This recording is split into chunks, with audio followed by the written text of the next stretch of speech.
What's good, everybody? I'm the G with a PhD, and you're tuned in to the Green Gorilla channel, the place where black men can express themselves freely. Straight up, no chaser. So, I was going to wait until tomorrow to do what I'm about to do tonight. And it's a Thursday night, and it is unscheduled.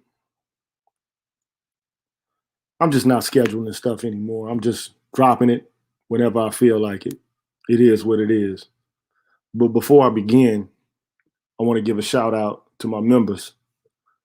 I want to give a shout out to James Washington, Hostile Adept, Seven Coast Dojo, Ronan Martin, Shop Talk Live, WPR1, Roguish the Billmonger, I Care, The Nameless Protagonist, Force Windu, Lady Miss Thing Green, BGS Ibmore, and Marvin Battle Jr. And peace out there, everyone out there in the chat. What I would like to do is offer a presentation for you. And thank you, Counselor Murray. I appreciate your donation, sir. I really do.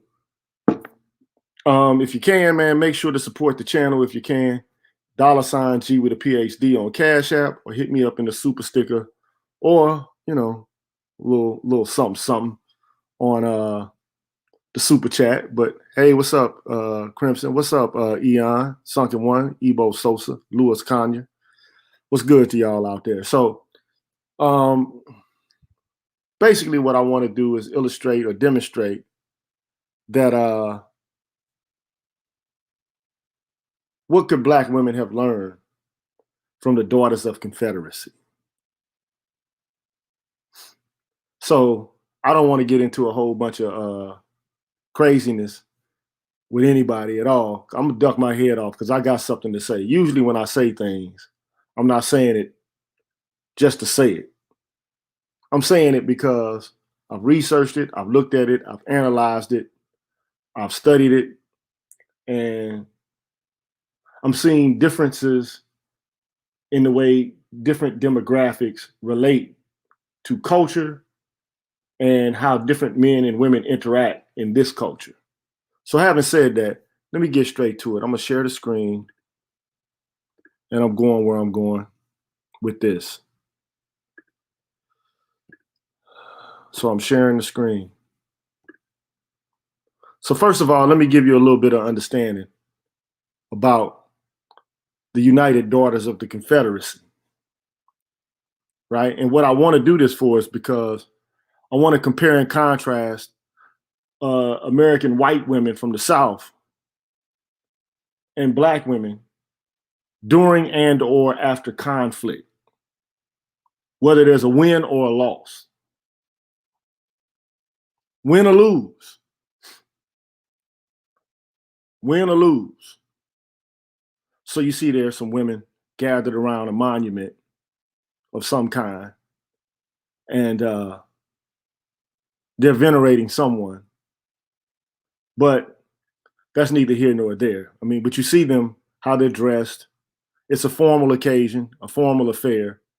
And you see that they have some facsimile of a Confederate flag. It looks to be the Confederate flag, but that's neither here nor there. They have their cross, and yeah, they have a ceremony going right there. Okay, so now what was the mission of the Daughters of the Confederacy? It's also called the United Daughters of the Confederacy. Okay, now this association of Southern women was established in 1894 in Nashville, Tennessee.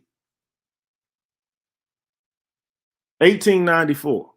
So that's how many years after the Civil War? Not very long. We're talking about 30 some odd years after the Civil War.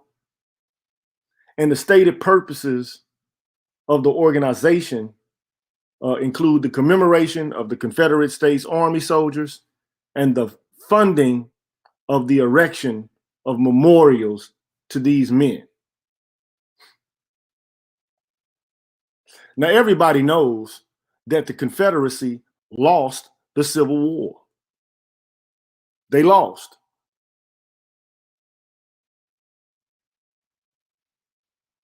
They lost. But did they lose? Did they really lose?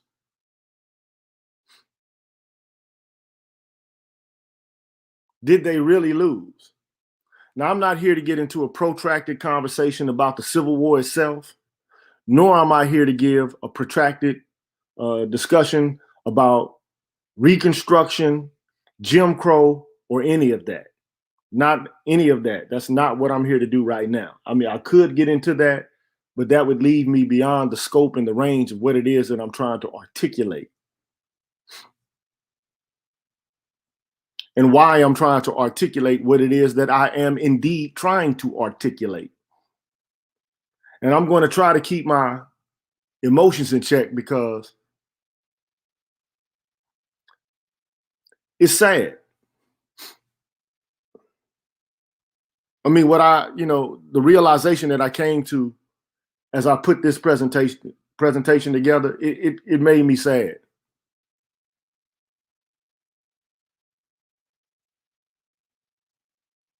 Literally. But I will press on. So this is a picture of Carolyn Meriwether Goodlett, born in 1833, died in 1914. She is described as a philanthropist and the founding president of the United Daughters of the Confederacy. This, of course, was before women had the ability to vote. However, one could argue her founding of this organization, and women had many different kinds of organizations all throughout the entirety of American history. It's not as if women weren't politically active. They weren't politically active in relation to voting, but they had associations and organizations of all kinds, and they impacted public policy in a variety of different ways. But that's neither here nor there either. But just know that this organization was founded by Carolyn Meriwether Goodlett, and she was his first serving president. Okay? Now, the other woman who founded the Daughters of the Confederacy was a woman by the name of Anna Davenport Raines. She was born in 1853 and died in 1915. Over 100 years ago. She's also described as a philanthropist, and she was the vice president, the acting vice president of the United Daughters of the Confederacy. Okay? Now, I want to talk about the early work of these women, because the early work of these women was to erect monuments in honor of the men who fought in the Confederate side of the Civil War. You might not like them. You might look down on them. They might be the enemy to you. But this is what these women did to venerate and to honor a group of men who lost a war, and were humiliated. What did they do? They picked their men back up. They made sure that they didn't lose pride in what they had done. They wanted them to maintain their integrity and to know that they had fought for a noble cause. Now, you might disagree with the cause. People of African descent, they were the enemy, bottom line. It is what it is.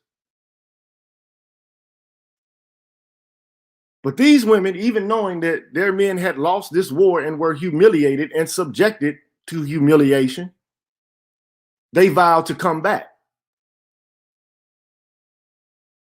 They vowed to make a return. some people say it was a lost cause. But really, when you look at the scope and the range of American politics today, do you really think altogether, through and through, it was a lost cause?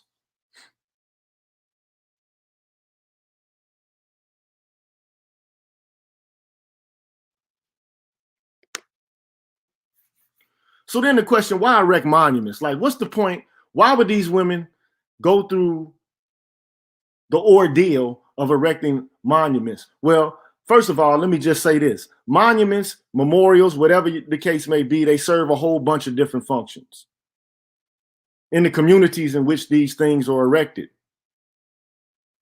When members of a community create a monument or a memorial, they are making a statement.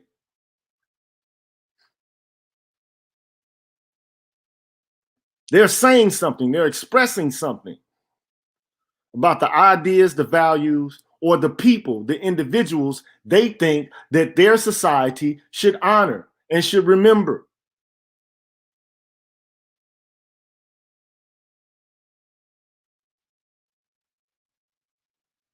Now, I mean, of course, recently, with all of the protestation going on, there's been this frenzy amongst the BLM protesters to tear down these statues because they're considered to be inherently racist, which I think they are. But they're there. But they are there.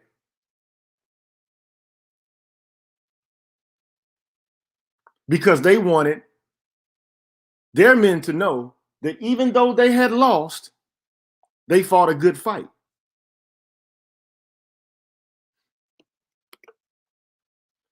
But monuments, they not only influence the way people understand subjects or the subjects of their commemoration, but they also reveal the beliefs of the people and the time period in which they were created.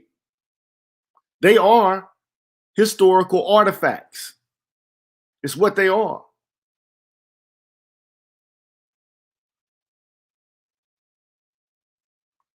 So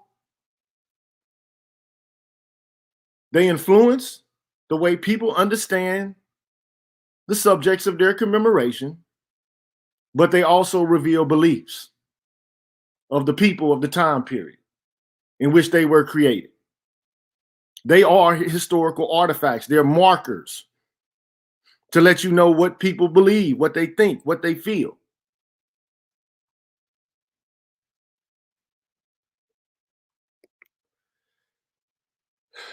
And it should be known. It takes, it's a process in erecting a monument or a memorial. And it involves an entire community. You have to raise funds, you got to put committees together, you have to get somebody to design the monument, you have to find an artist to sculpt or to fabricate the monument, the statue, whatever the case may be. And typically, you know, these kind of monuments or responses to death, or they can also be markers that celebrate people or events.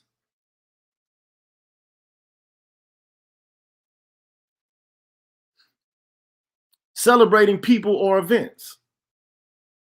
And these things are littered, I mean, literally littered all throughout the South.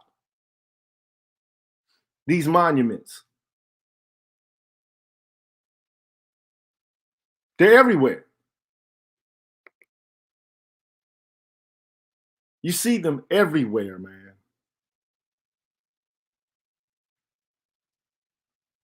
And mostly it's of men who fought in the Civil War on the Confederate side. And they lost.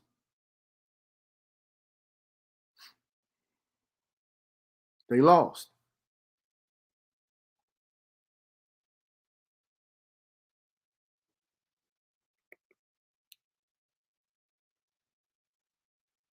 But their men were honored.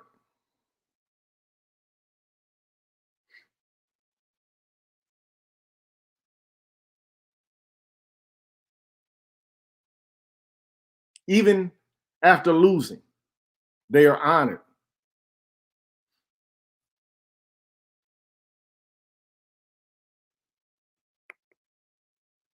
More monuments. Now, I can't put all of the sum total of the monuments, but I'm just giving you an example of the kind of quality of memorials that these women commission and put together in order to honor these men.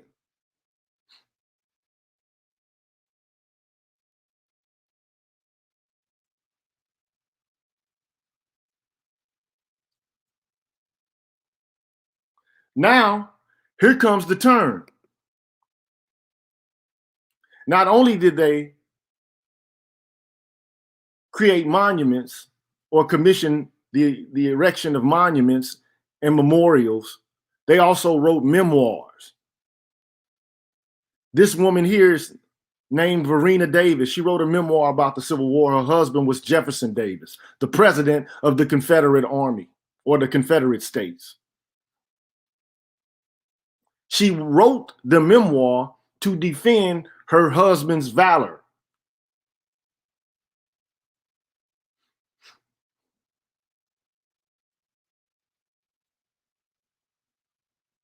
Hate her or love her. But she wasn't the only one that has to have done such a thing. There were several women who wrote memoirs about the Civil War from their perspective. They also created the Southern, it should be Southern instead of Southern, the Southern Cross Medal. They created this medal of honor that they only could give to the men who fought in the Civil War. You couldn't buy it anywhere. It's something only that could be conferred by the women of this organization. And it was to be given to men who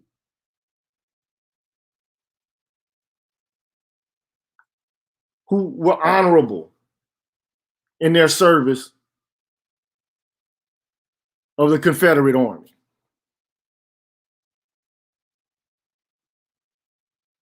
Now, this is a world-class exhibition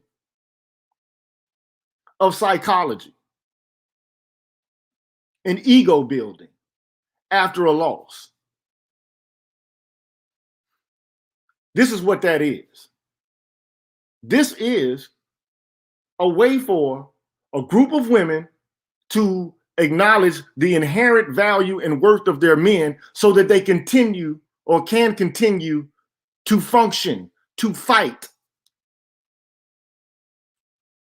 If for any other reason, then they continue to resist, to keep their eye on the prize, to understand that life must go on, to understand that they still have a value system in place and they need to push it, that they still have an ethos and that they're going to live by it.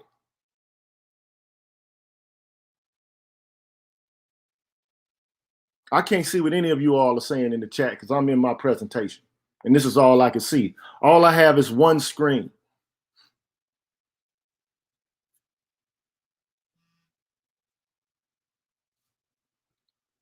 They created a Medal of Honor for the men. Now, here's the turn. There is no corresponding Black women's organization like the United Daughters of the Confederacy. Nothing. And the Union won. And Black soldiers fought in the Union or for the Union. There's nothing.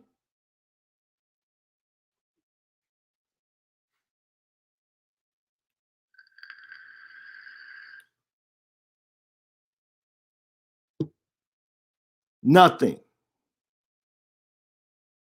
If there is, please point it out to me, show me, because by now we should know about it because we would have been educated about it as boys, growing up in our families, learning about the honor and the valor that a group of men displayed on the battlefield. There's nothing. Zero. Zip. That was commissioned by a group of Black women. Nothing.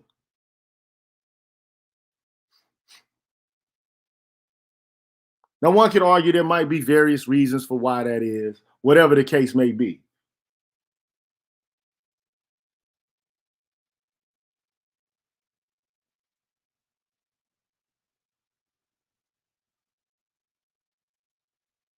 Nothing, though, to honor anybody that I know of. No organization created by women to honor Black men who fought in the war for the freedom of all Black people, American descendants of slaves. Nothing.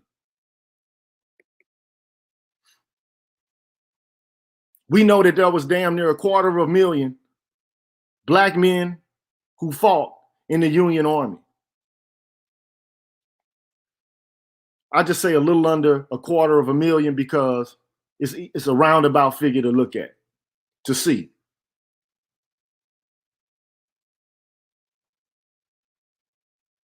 But really, I mean, 200,000. Let's put it at 200,000. Almost a quarter of them died fighting for freedom, for Black people. And I mean, the Union Army at first wasn't going to let them fight, but they insisted that they be able to fight for their freedom. They insisted that they be able to participate in emancipating themselves, in fighting in behalf of the Union Army so that they could earn their worth, earn their keep.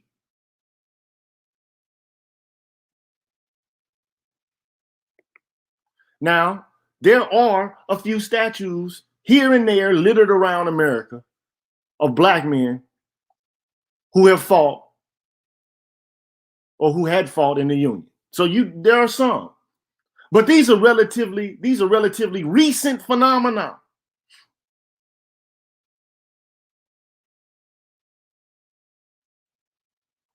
And if they are there, they're mainly erected by municipal governments, state governments, federal government funds and committees,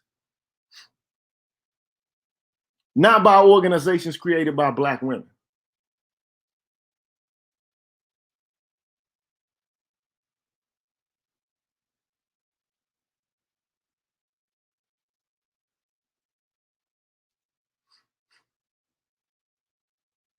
I'm just keeping it 100.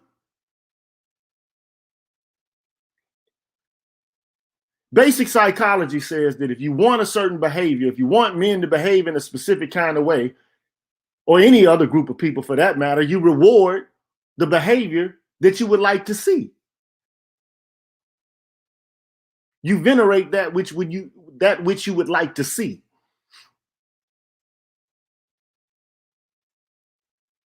You extol the virtues of that which you consider to be honorable so that you can get more of it.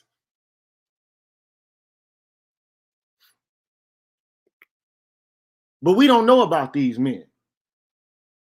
We don't know who held what position as a matter of education as we grow up. Nobody's preserving our history. We don't know anything about these guys.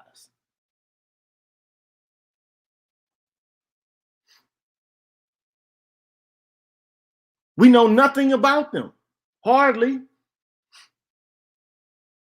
especially not via our women, our mothers, our aunties, our sisters.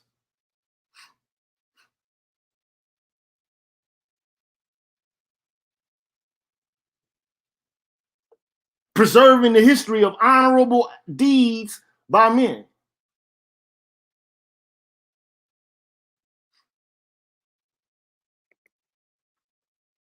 Who are these men?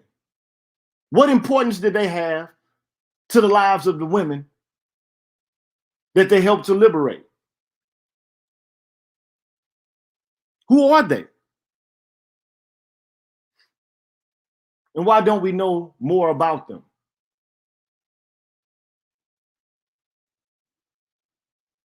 You reward that which you want to see. You extol the virtues of that which you would like to reproduce.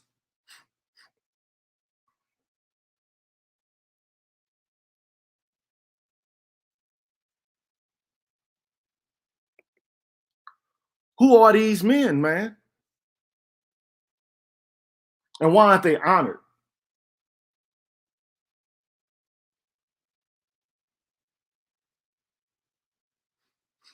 Why aren't praises sung about them? I mean, there was one movie here or there made about them.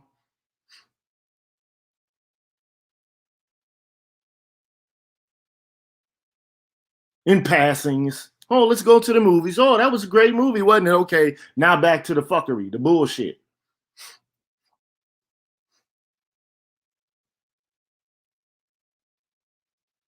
There is history of black men related to valor and honor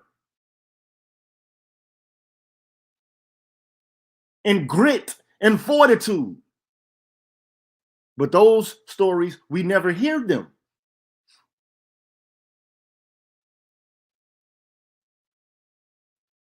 We hear nothing about them, especially from our women. We hear nothing about them.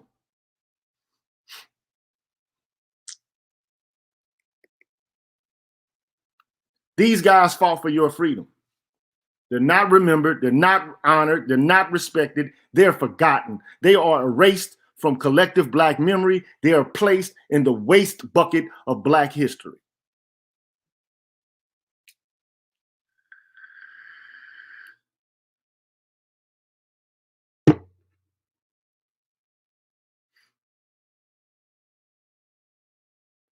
I think they should be remembered. I think they should be honored. I think they should be respected. I don't think they should be forgotten. They should not be erased.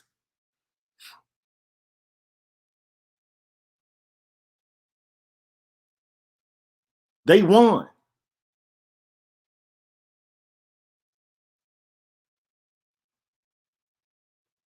But you see,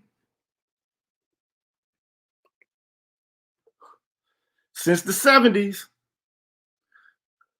and I know it's going to be hurtful to hear this, but it's the truth, man. Since the 70s, black women have rewritten black history and have centered themselves. And they have aligned their interest with white feminists. Their goal is to smash the patriarchy in, to put an end to black male privilege. That's what they want. That's what they're doing. This is the new move. This is the new wave. Actually, it was the second wave, but you get what I'm saying.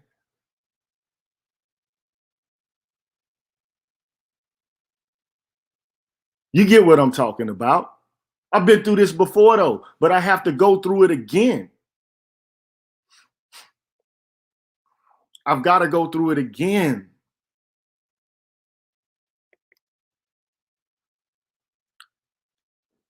All of the black male leaders of the past, they've been remixed.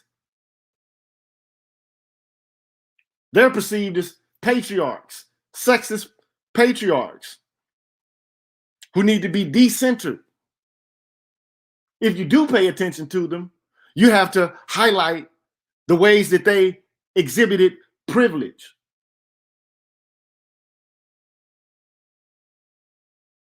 They have to be perceived as these pigs who impose their will on fragile, powerless, and non-assertive women.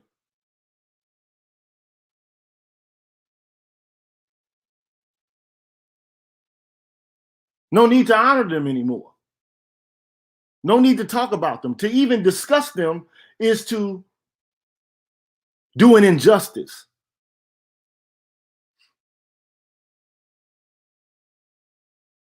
It's to perpetuate the privilege, the patriarchy.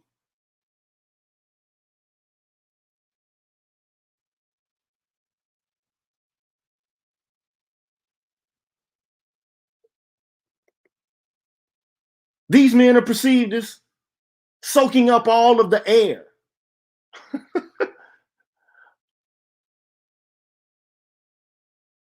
Taking away all of the attention, diverting energy away from Black women. To even study them is Black male privilege. That they were central is somehow an affront.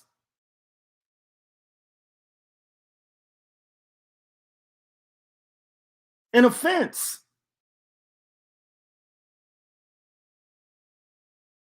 To Black women.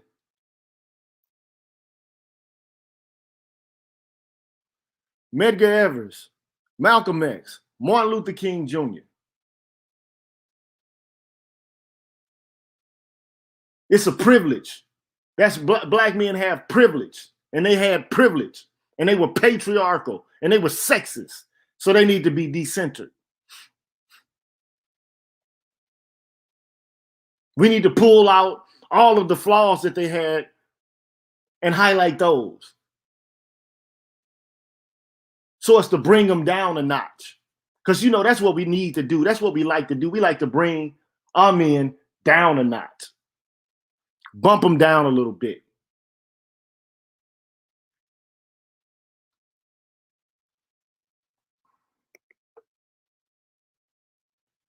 Fred Hampton, Whitney Young, Kwame Ture, sexist, privileged, patriarchal.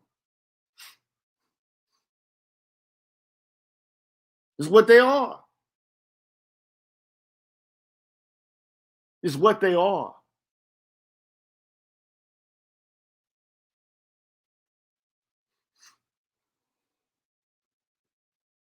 Now, I'm going to play a clip. I've played this clip before. It's only a short clip, but I'm going to play a series of clips because this was not always the way of thinking of Black women in relation to these men. But something had begun to change in the early 70s. You all know who this is. I've shown her videos on my channel before. It's Brenda Verner.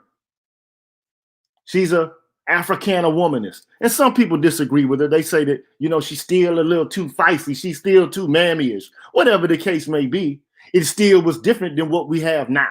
What we have now is absolutely absurd, one could argue.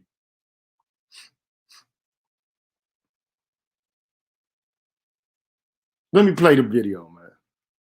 When white civil rights, Eastern liberal establishment white civil rights workers came to the South to help in what they called the civil rights movement, they expected to see different disenfranchised Black women whom they were going to lend their support to. To their surprise, they came to find out that Black women ran the civil rights movement, that they were highly influential in the church and in the home.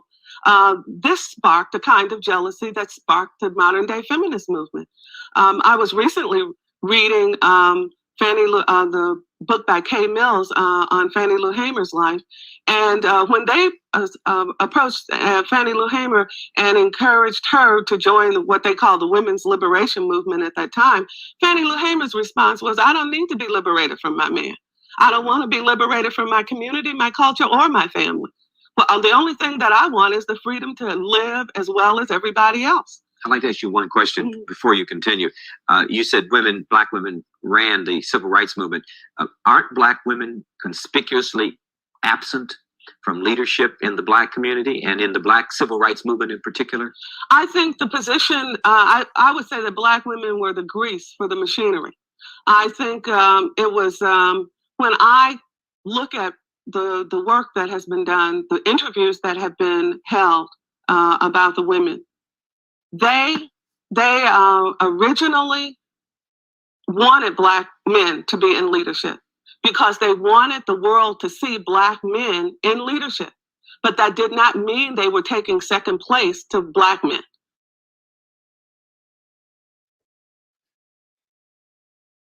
You see, when you're a teen,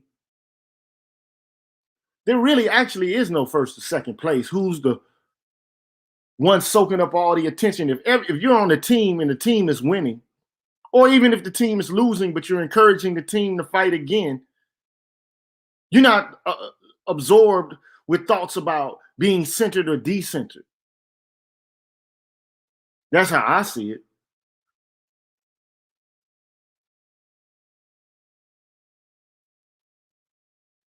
You have a model where you got one group of women, these white women, erecting statues, remembering the valor and the honor of their men who lost the war.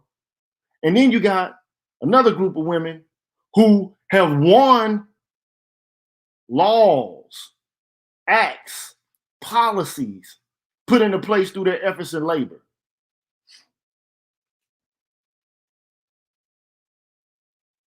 Men who have fought wars to free the entirety of the Black population.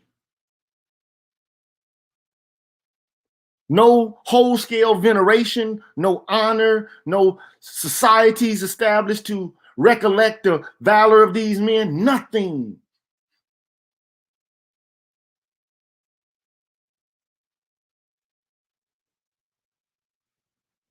Nothing. But what you did get was a new political movement that centered Black women. It's called the Combahee River Collective. I've talked about it again and again and again and again and again. Following the path of their white female feminist counterparts, they had begun to characterize Black men as sexist, rapist, abusers. That's a deliberate choice. They didn't have to make that choice. I mean, they could have chose to look at the Black men who they wanted to reproduce in relation to the kind of behavior that they thought was virtuous. They could have looked at that. They could have zoomed in and focused in on that. But instead, they wanted to bring up the negative shit.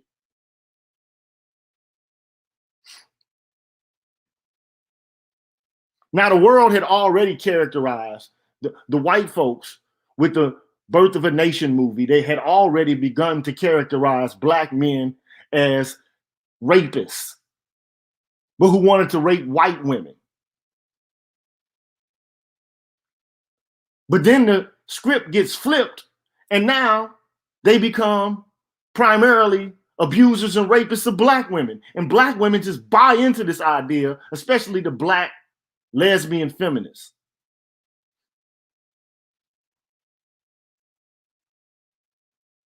And they made a conscientious decision. We are leaving Black men as political allies. We're leaving. And we're going to primarily work on issues germane to our experience. We're working on sexism, racism, homophobia, and class-based issues for ourselves, not Black men. We're talking about 1974.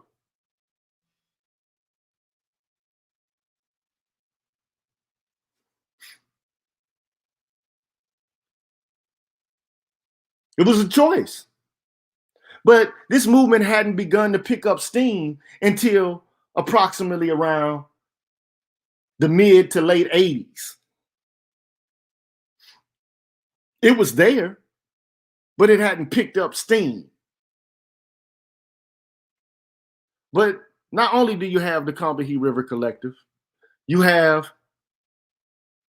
Miss Magazine, who was funded by Gloria Steinem. We already know her history. You get Michelle Wallace with this book called The Black Macho. And basically, it exposes and asserts that the Black men in the Black nationalist and civil rights movement, it basically asserts that they're sexist, rapist, abusers.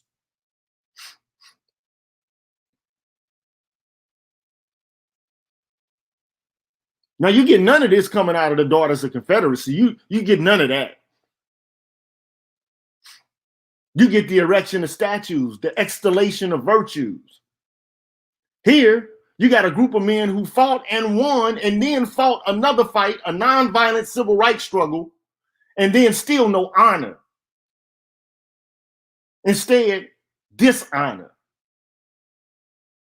devaluation, criticism, invectives, diatribes, condemnation.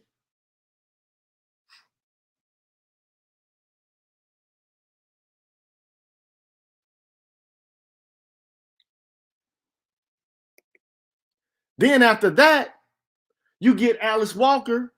She comes out with her book, The Color Purple, and Gloria Steinem promotes it. And again, it's the same narrative. Black men are sexist, rapist, abusers. Now, you see what, though? During this time, you still had black men who were ready and willing to push back against this narrative, to push back against this besmirching of their reputation, the slandering and maligning of their character. But this was a deliberate choice. A deliberate choice.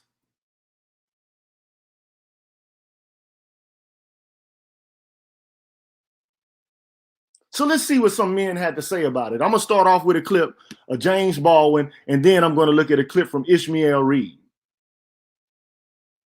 So let's start with James Baldwin first. Now, I'm not going to offer any extended commentary about James Baldwin or Ishmael Reed. However, I think James Baldwin is a little bit light on Alice Walker and what she's done with this imagery. But nonetheless, just let's look at the clip. A number of black male writers who have criticized the portrayal of black men as abusers, rapists, addicts. Portrait often drawn by black women and one which black men feel perpetuates a negative stereotype. Do you feel that the image of black men is being falsely portrayed? I think the image of black men in this country has always been false. You know, it's latent today to blame it on black women. The Color Purple is, of course, the most controversial of these books or movies. And the only way I can answer that question is to say that, well, the movie I thought the movie was awful, really. And in the movie, I felt that if you're going to give me that particular man, that black man, then you got to tell me more about him. You know, I quite see, the black men that can do all those things, but then there's got to be something wrong with them. You know, and you have to let me know something more than the catalog of this man's brutality. If he were white, then he would be, Paul Newman were playing that cat. You realize he was very, very sick, and he'd have all your sympathy. You'd hope he'd get well. But the black image is very, very different. All you got to do in order to do that is be black. Well, it's an image of black people which is not entirely Alice Walker's fault. That is the way the Republic has seen black people, black men, since they heard of black men. And that has had a terrible effect on black women. And in that context, if the motive is to be liberated from these images by exercising them, really, then amen. Freedom is very difficult to achieve, and the process is very, very awkward. But in order to demolish an image, sometimes you have to hold it up to the light and see what weight it will bear, see where it comes from, see if you can live with it, and if you can't live with it, get rid of it. That answers your question.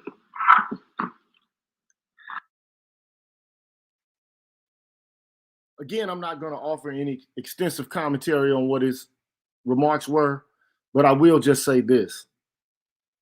We already know that the imagery of black men has always been, since the Civil War was over and Reconstruction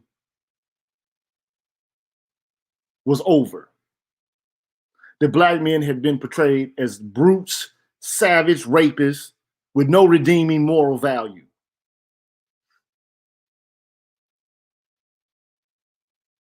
Now, why black women would pick that image up and run with it?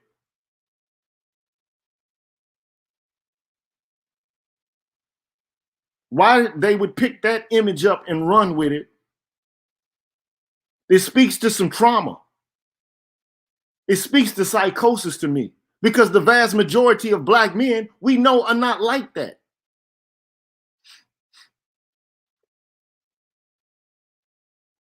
The vast hordes of black men are not rapists, abusers, and sexists.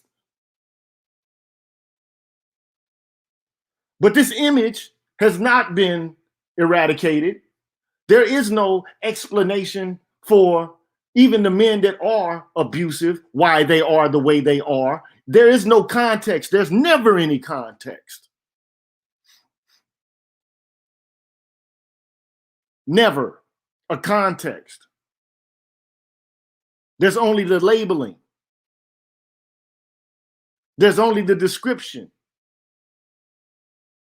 As if it were an essential feature or quality or function of black men to be pathological. But there's a reason why one could argue that this kind of imagery is sustained. Which takes me to the next clip. This clip is by Ishmael Reed. He's a poet, an academician, an award-winning poet at that. And let's see what Ishmael Reed has to say about the color purple and the depiction of black men in Hollywood.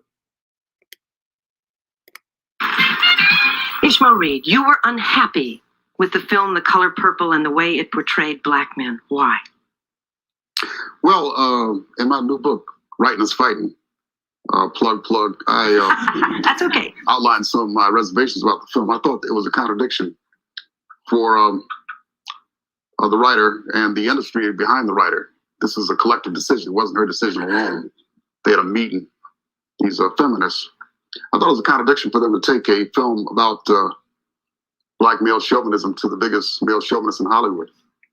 You wouldn't take a film about the Martin Luther King to Bill Connor and ask him to do it, okay? For people who say racism and sexism are the same, I couldn't imagine that happening. So this movie was taken to Steven Spielberg, who's been criticized by Asian American organizations, Irish American organizations for his depiction of Irish and Asians in some films. And I understand a new film, which my wife and daughter saw yesterday, is anti-Japanese. So they took this product to him, and the goal apparently was to make money. Do you understand? Now we have a color. So it distorted Alice's image from her book? Well, that's up to her. I mean, she was a consultant on the film. She was on the studio working on the film until the commencement of what photography. What did you like? What were the characters? I mean, it was one story of a not very nice man. I mean, she has the right to write what she wants to, and Hollywood has the right to I mean, this is Martin Luther King Day. We're for freedom. I'm not for censorship. They have the right to do what they want to do. I'm just pointing out the contradictions in the feminist ideology. Now we have another Color Purple clone coming up, where they can do a lot of these because they made a lot of money, made over $100 million. So, and I understand from Fortune 500 that Steven Spielberg is almost a billionaire. So, we're like a natural resource. That's one thing black males are. They take our stuff and make a lot of money out of it. Yeah, we should hire ourselves up like the coal industry or something. But anyway, there's a new film coming out, which is going to be done by the producers of Rocky. Same thing, a feminist took a product about black male chauvinism and took it to a man who produced a misogynistic movie, Rocky. And the movie Rocky made millions of dollars exploiting the public's fear of black males. You had the scene where Mr. T hit on a man's wife, and that kind of thrilled everybody when he got knocked out or beaten or was conquered by Rocky. So I think one thing about black sexism is it's a big business. And that may be the reason that it'll be hard to eradicate it. So in other words, you're saying that they're making a big business on the misery of black men. Oh, yeah. I mean, rather than uplifting them. Sure. What? And the ironic thing is these people are liberals. The people who participated in this wasn't given us by the right wing. It was given us by Liberals in Hollywood were the ones who produced this, and they produced it. Ulysses, you have a comment. Yes, I think that That's a very important thing to note at the end of his commentary about this movie, The Color Purple, and about the political orientation of the people who are perpetuating these kind of images about Black men. It's not the conservatives who are perpetrating these crimes against the images of Black men, although they do it in their own way. But as it pertains to the big screen, the silver screen, it's the liberals who are doing this. It's big business to portray Black men as the boogeyman, the brute, the bad man. Big business. It's a winning formula. Let's go with it. Let's make another one of those films. And everybody's cashing in on this. Everybody knows that bashing Black men is good money. It'll get you paid because everyone believes it.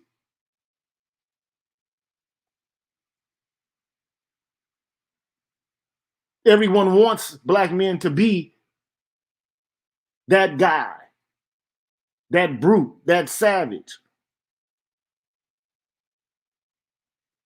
And you know,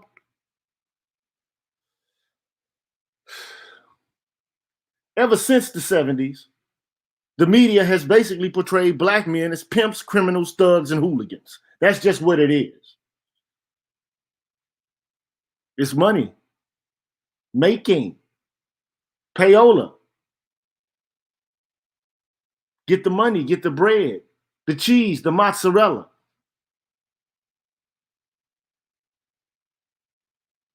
Throw an image of a Black man shooting with a do-rag on,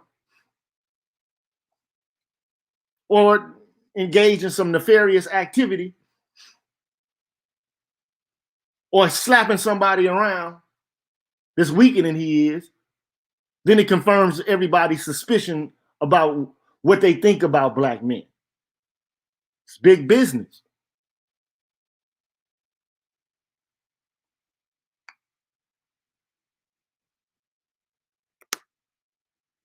And the funny thing about it is intersectionality theory, the theory created by Kimberly Crenshaw to expose the ways that Black women are rendered invisible in relation to the dimensions along the lines of sex and race.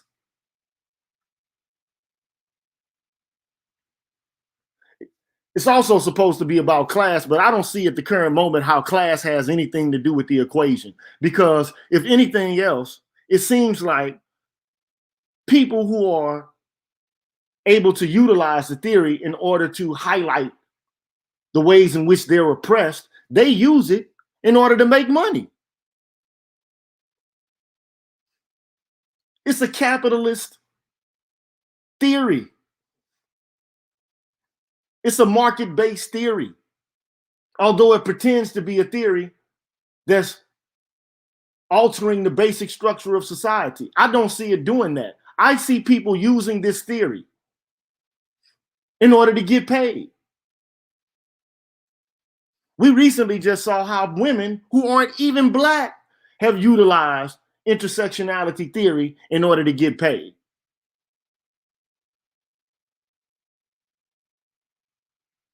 La Bambalera, Rachel Dolezal, some trans woman just came out as lying about her race, using intersectionality theory as a means by which to exploit market opportunities. And the theory just basically demonstrates that Black men are sexist, rapist, abusers that oppress women. That's, for the most part, what we get from this theory. It essentializes Black men. It fixes Black men in a role as an oppressor, never as someone who's vulnerable to the vicissitudes of a racist culture that targets Black men. It's a theory that basically postulates that black men are the white people of black people.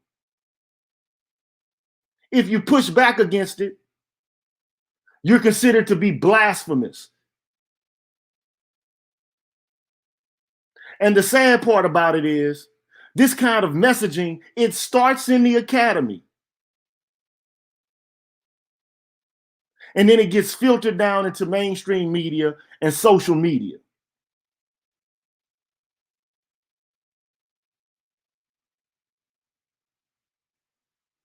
That's how it goes. That's the process. That's how this knowledge production is formulated. It started off with academicians. Now it's taken up by the media and pushed by the media, and is now filtered this way into the general public. And now people are using the same kinds of imagery about black men or the same ideals about black men on social media.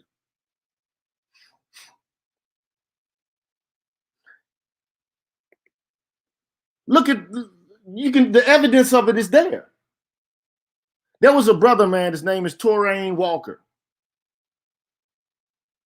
And he basically posted a tweet, and it said, you can't be pro-black and hate straight black men. And then you get all these people responding. It's a requirement of being pro-black if Beale Street could twerk. Really?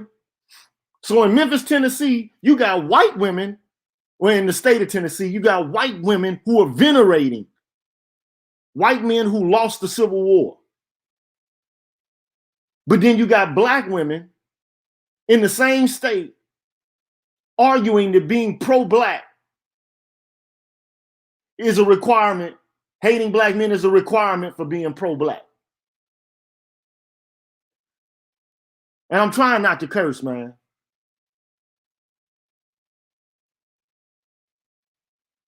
Then there's a brother that says, damn, man, this one. But then there's another lady who says, yes, I can. I will continue to hate black men.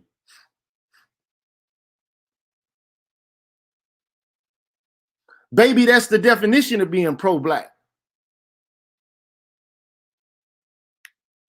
I don't think it's that deep. Ha, ha, ha.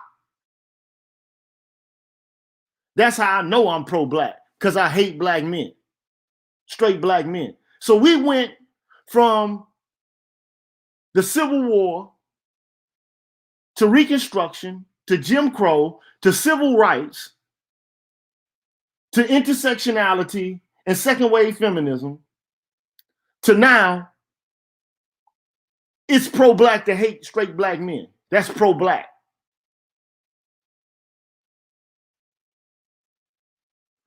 Make it make sense to me. How is it possible on God's green earth that you can expect a group of men to provide and protect for you when you talk about them like that?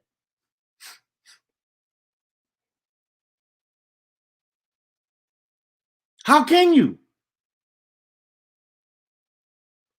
That's like kicking a dog and not feeding them. But when the enemy comes around, you want that dog to protect you and to act like a vicious attack dog against the enemy.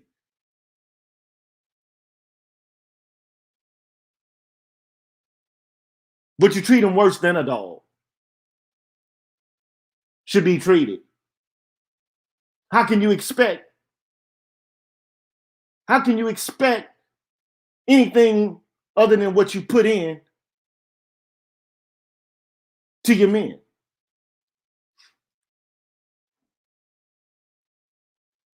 How can you do it?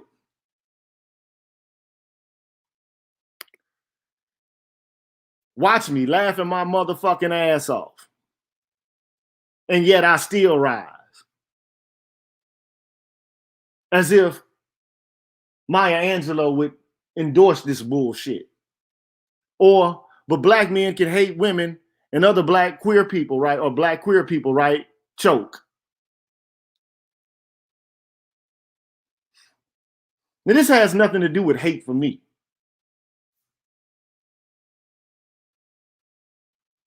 This is just pointing out what I see. Yes, I can, dummy. And yet here I am. You most definitely can.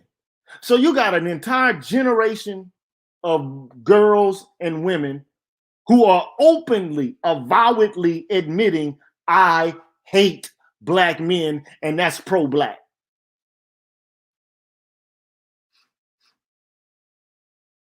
Make that shit make sense to me. Make it make sense to me.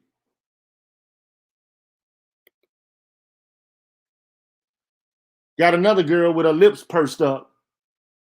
Watch me.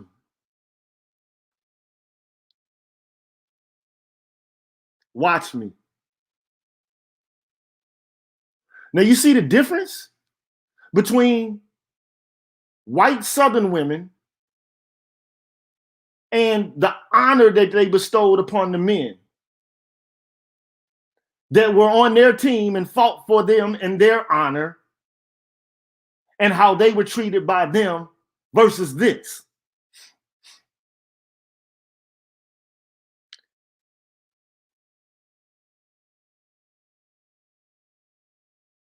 This is a whole nother level of self-hate.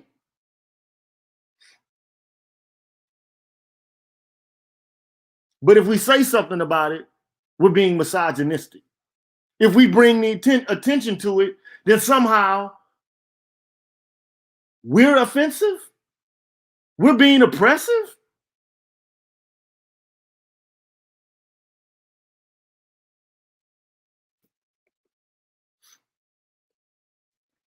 And you know what's funny about it is you got a lot of guys who have taken up the feminist position. And it ain't just white guys. I mean, they're like self-admitting, humbling themselves, caught under the spell of all of this rhetoric about this ideology that men are inherently oppressive.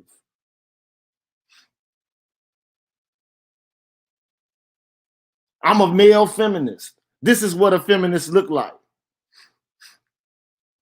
This is what a feminist looks like. It ain't just white men doing it, it's black men too.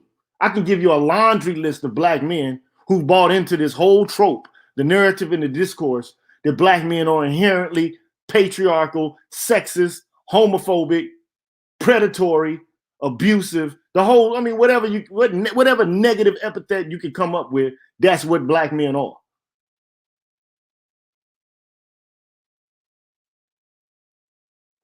But there are many men who reject this. Many white men who reject it. They have tolerated it, but they've been arguing against it. They're like saying to themselves, like, wait a minute here. This is our civilization. We started it. We run the law. We make the laws. We have the judgeships. We are the police. We're the legislators. We're the executors.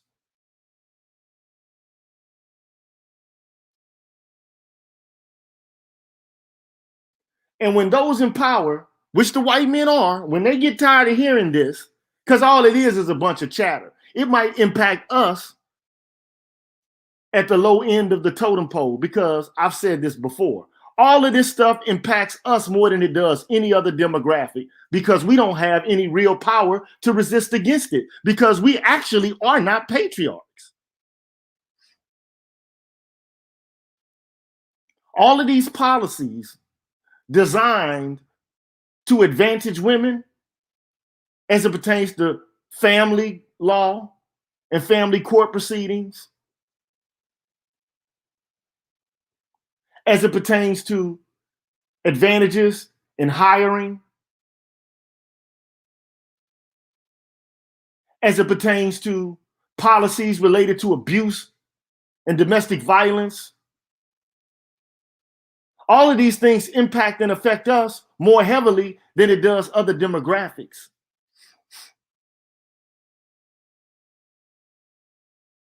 It's like pouring salt on a wound.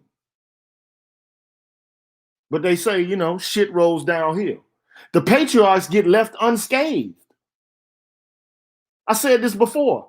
You can have two grab them by the pussy presidents or presidential candidates, and they're not worried about any of this because it doesn't impact them. But apparently, it's begun to upset some people, and they're tired of hearing it. And I've always said this: what the white man giveth, the white man can taketh away. What the white man has giveth, hath giveth, he can taketh away.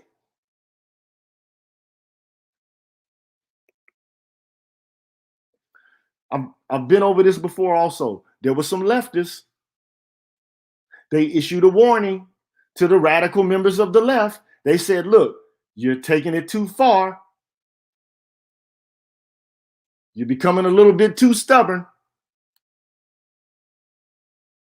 You are starting to engage in behavior that is pretty intolerant.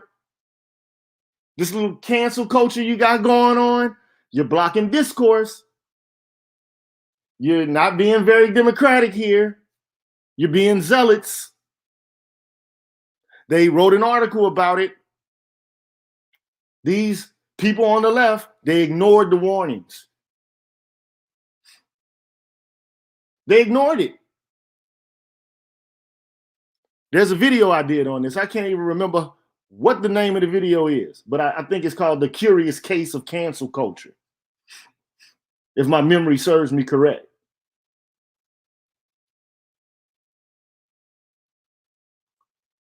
But guess what?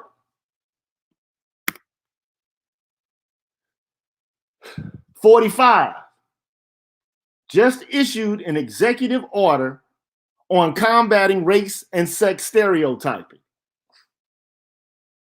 And it is an attack on intersectional feminist theory and diversity training within governmental organizations on the federal side.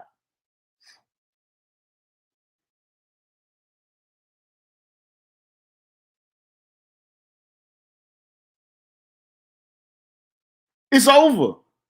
If he gets back in office, all of this stuff is coming to a close. If he gets back in office, it's a done deal.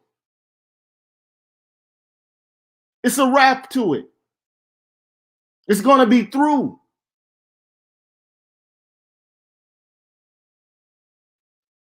But see, we didn't even have to be here in the first place. Now, what's going to happen when all of that good gravy gets cut off? And I am going to, and I promise Dr. Tiasan Johnson said I'm going to go into this. I am going to go into it before the week's over.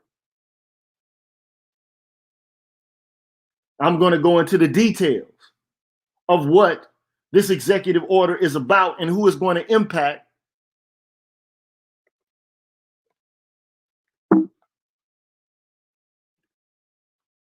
And how it's going to impact people.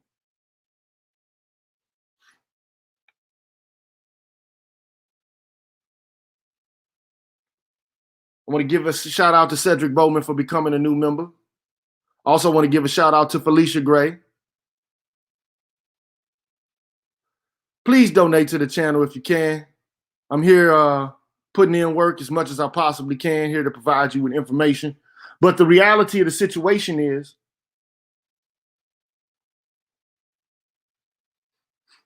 a decision was made in the 70s, the early 70s,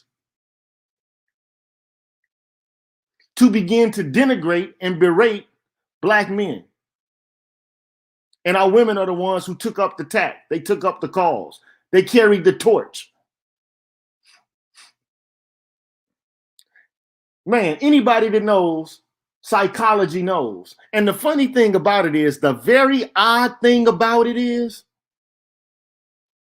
that if you're a psychologist And most black women go to college and they gain psychology degrees. It's the #1 discipline. The #1 discipline.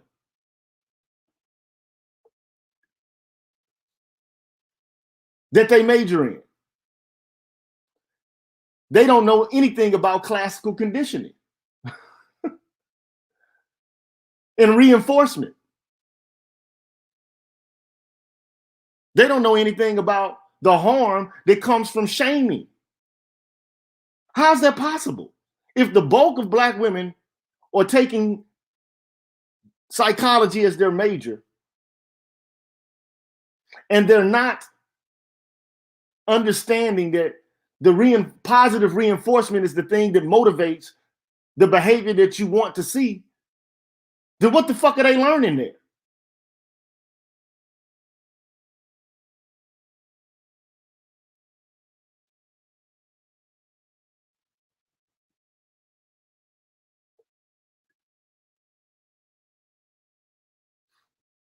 What are they learning there? And I'm gonna give you a shout out, a brief snapshot of what it is I'm gonna talk about next.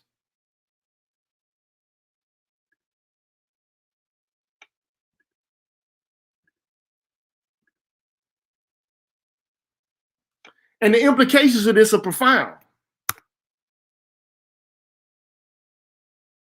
Basically, this order is basically saying that no contractor, the contractor shall not use any workplace training that inculcates in its employees any form of race or sex stereotyping or any form of race or sex scapegoating, including the concepts that A, one race or sex is inherently superior to another race or sex.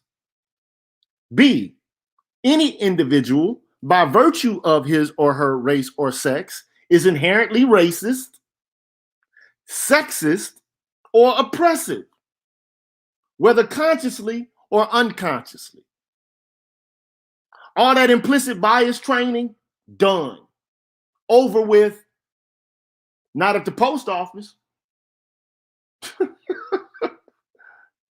Not where federal money is going to, not for federal contractors. That's a donezo. No implicit bias training anymore. It's a wrap. The white male patriarchy conversation, done. Shut down. It's a wrap to it. Case closed.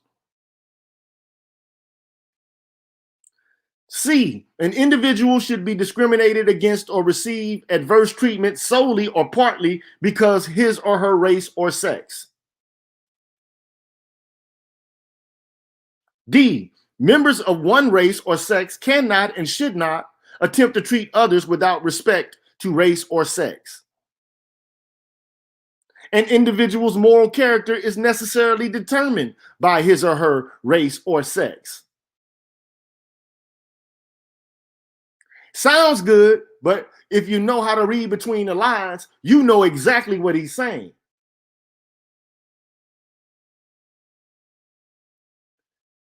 And Dr. T.S. Johnson talked about this briefly yesterday. An individual, by virtue of his race or her sex, bears responsibility for actions committed in the past by other members of the same race or sex. There's your reparations right there. Flush down the toilet.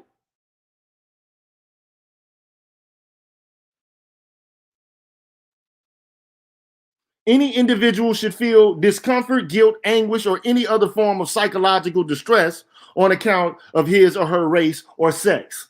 So all the white male bashing, that's a donezo. No more guilt tripping. It's a wrap.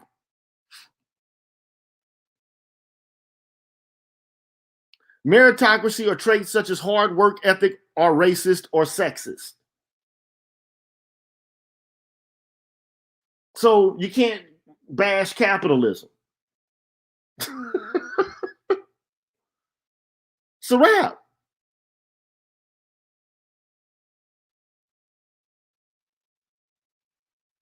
or were created by a particular race to oppress another race. That's the capitalism right there. That's a wrap. No, you can't say that anymore.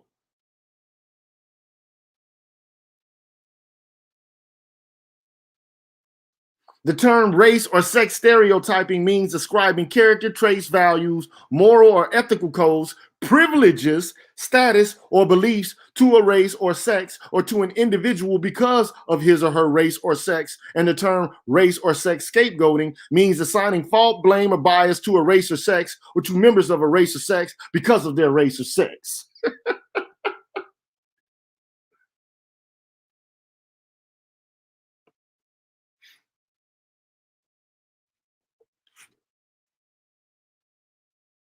In other words, it's a wrap. No more cishet, patriarchal terminology being used in diversity training by the federal government. None of that. All that's it's done. People who make money off of that and people who, make a living off of that or who use that in order to advantage themselves, it's done. It's a wrap. Especially if he gets a second term, it's a wrap. It's done.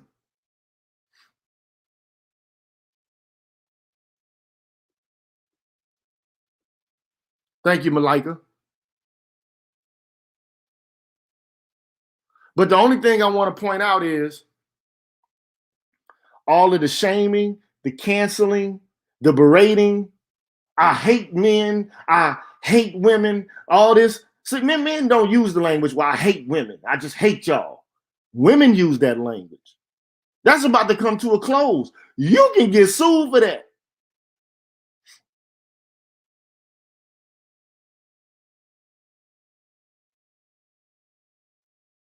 These women better walk lightly. See, the whole point is they overstepped their bounds.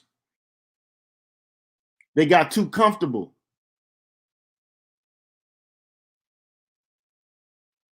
They got too comfortable. And I tried to tell them, I said, look, we need to open up dialogue. We need to be able to have a conversation. No, I don't want to have a conversation. Come on, we need to talk. You're this, you're that. You're a homophobic, transphobic, cis-heterate pig. I'm like, wait a minute, man. Come on now, let's have a conversation. No conversation.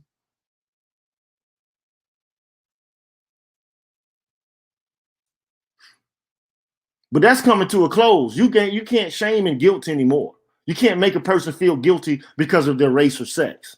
And this is about white guys. They're tired of this shit. They said, fuck it, we're done with it. We let you have your little fun for a little while. Now you need to stop that. Cut it out.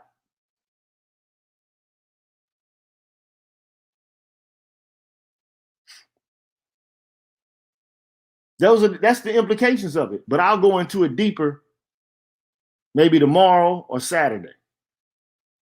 But the funny thing that I wanted to point out, all I wanted to do is to demonstrate, why do black men not get honored by black women? A choice could have been made. A decision could have been made.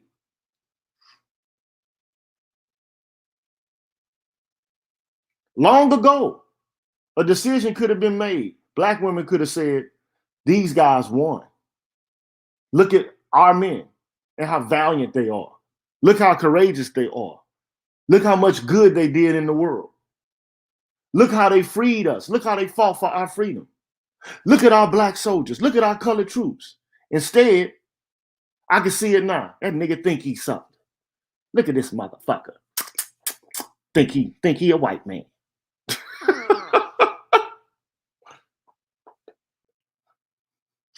But then you got these white women erecting monuments for the men that lost. Make it make sense. I started looking at that stuff, man. I almost shed a tear, man. Like, man, that's how we get treated. Because my mother didn't teach me anything about the valiant and noble black regiments that fought in the Civil War. Not one time. Neither did my grandmother. We didn't go to any memorials to commemorate the battles that took place and to learn our history. None of it.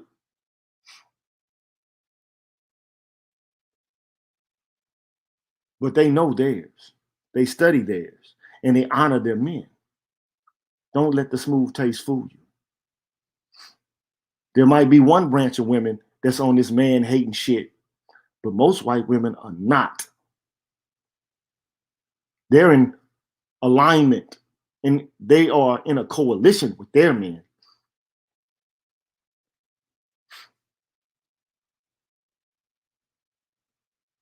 So that's what Black women could learn from the Daughters of Confederacy.